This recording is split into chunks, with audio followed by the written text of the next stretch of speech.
Hello દોસ્તો, હું છું જુનાગઢથી યોગેશ એમ મકવાણા. તમે કહેતા હોય કે ભાઈ 5ની નોટની વેલ્યુ શું છે, તો 5ની નોટની વેલ્યુ, જો તમારી પાસે એકાડે ગड्डी હોય 100 નોટોની, 5 રૂપિયાની નોટ, તેમાં કઈ કઈ ચાલે છે.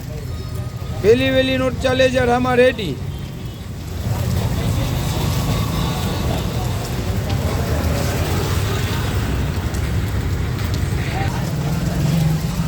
રામા રેડી અને અમિતા ઘોષની તેની વેલ્યુ છે 5 રૂપિયાનું. તમારી પાસે બંડલ હોય તો તમે નક્કી કરો કે તે મિનિમમ 500 રૂપિયા ગણાય. પણ જો તમે એ આખું બંડલ જ્યો તો તેની માર્કેટ 5 થી 6 હજાર રૂપિયા છે. અમિતા ઘોષ અને રામા રેડી તે નોટ હોય તો મિત્રો સાચવજો. જય હિન્દ, જય ભારત.